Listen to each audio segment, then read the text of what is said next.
2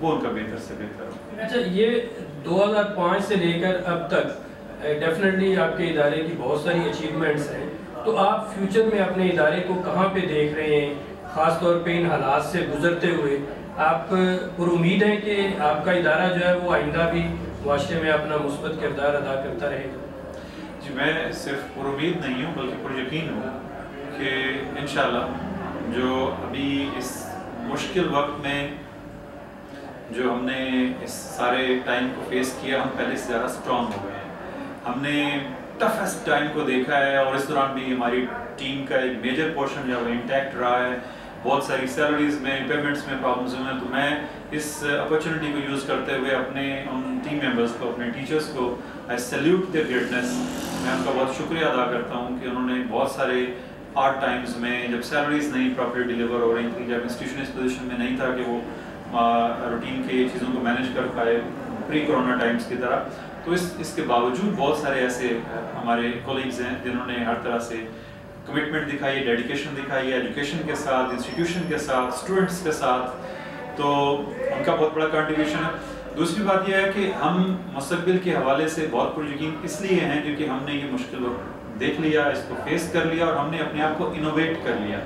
اور ہم اب وہ انسٹیٹیوشن نہیں ہے جو ہم مارچ 2019 میں تھے، بلکہ ہم اس کے مقابلے میں ایک بہت زیادہ فارورڈ لوکنگ، بہت اسمارٹ تھنکنگ اور بہت زیادہ ہم ڈائنامک انسٹیٹیوشن ہے. اور ہم نے بہت سارے اپنی ٹیم میں ایسی اسمارٹ چینجز کی ہیں اور اپنی ٹیچنگ میتھڈالوجیز میں سے بہت سارے نئے ہمیں ایکسپیریمنٹس کرنے کا موقع ملا ہے جو ہمارے لیے روٹین میں ممکن نہیں تھا. تو میں یہ سمجھتا ہوں کہ یہ ہمارے لیے ایک بلیسنگ ان ڈسگائز ہے کہ مصیبت تو پڑی ہم پہ اور مشکل بھی آئی اور ہمیں ٹف ٹائمس بھی دیکھنا پڑے معاشی طور پر بھی اور دوسرے بہت سارے دباؤ کا سامنا کرنا پڑا، لیکن اس سے ہمیں اپرچونیٹی یہ ملی کہ ہمیں ایکسپیریمنٹ کرنے کا موقع ملا، ہمیں انوویٹ کرنے کا موقع ملا. کیونکہ سروائیول کے لیے آپ کو اس طرح کے حالات میں روٹین کی آپ پالیسیز اور روٹین کے ایکشنز کے ساتھ آپ سروائیو نہیں کر سکتے. تو ہم نے بہت سی نئی چیزیں سیکھی ہیں.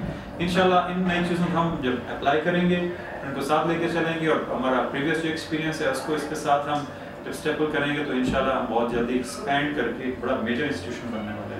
ایکسپینشن تو آپ آلریڈی اس پہ پہلے بھی ایک دو دفعہ آپ سے بات چیت ہوئی تو آپ نے ایکسپینشن کی بات کی. تو what is special in your institution کہ آپ اس کو ایکسپینڈ کریں گے تو یہ دوسرے ایریاز میں یعنی سمن آباد سے باہر یا لاہور سے باہر بھی لوگوں کے ایکسیپٹنس حاصل کر لے گا؟ دیکھیے، ایجوکیشن میں دو چیزیں ہیں. ایک ہے ہماری ریزلٹس ہیں. ریزلٹس کے اوپر فوکس تو کرنا ہی چاہیے، اس لیے یہ پہلی ترجیح ہے. جو ایوننگ کوچنگ انسٹیٹیوشنس ہیں، اکیڈمیز ہیں، ان میں اسٹوڈنٹس کے آنے کا جو پرائمری پرپز ہوتا ہے وہ یہ ہوتا ہے کہ وہ ایک زیادہ فوکسڈ، کیونکہ جو اکیڈمیز ہیں، ایوننگ کوچنگ پروگرامز ہیں، وہ باقی ساری ایکٹیویٹیز کی بجائے وہ فوکس کرتے ہیں مارکس کے اوپر. ایک تو ہمارا جو ٹیسٹ سیشن ہے وہ بہت افیکٹو ہے، اس کے ہمارے جو پچھلے 15 ایئرس کے ریزلٹس ہیں وہ ہمارے اس کے گواہ ہیں.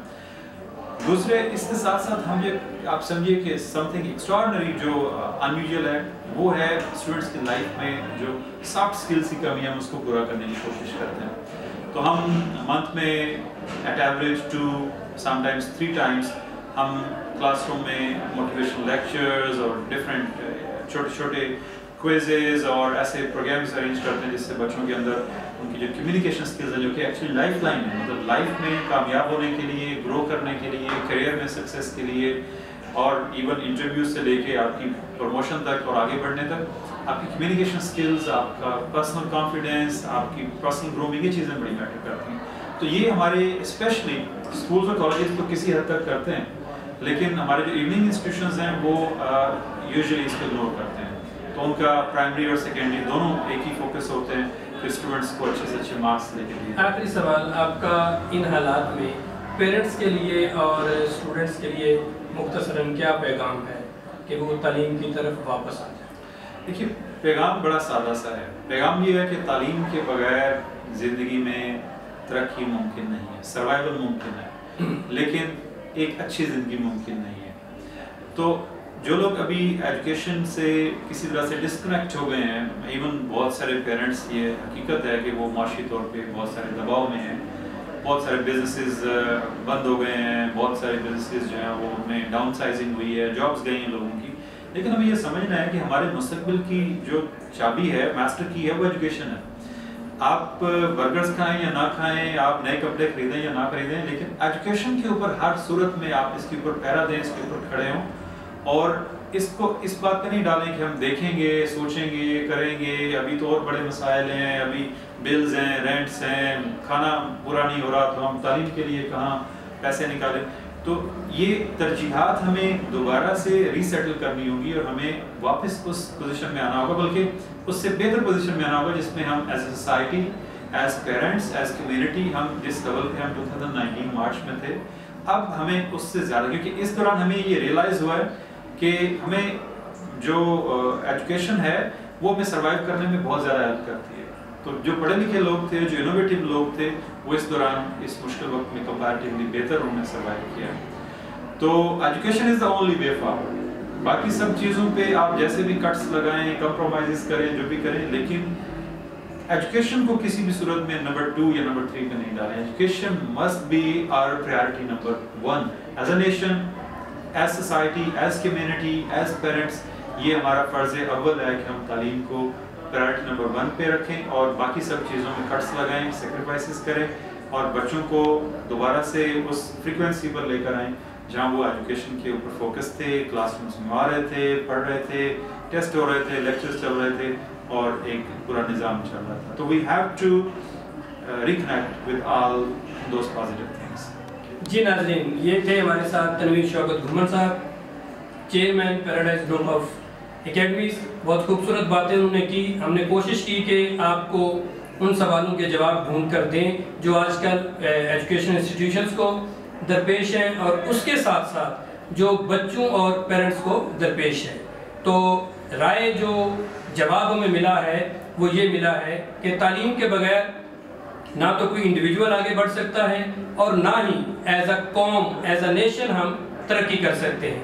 چنانچہ اگر ہم نے آگے بڑھنا ہے تو ہمیں اپنی باقی چیزوں کو سیکریفائز کر کے اپنا پیسہ اور ٹائم تعلیم میں انویسٹ کرنا ہوگا، تاکہ آئندہ کبھی بھی اگر زندگی میں مشکل وقت آئے تو ایز اے نیشن ہم اچھی طرح سے سروائیو کر سکیں۔ اسی کے ساتھ ہمارا آج کا پروگرام تمام ہوتا ہے۔ اپنے ہوسٹ فیاض احمد کو اجازت دیجیے۔ اللہ حافظ۔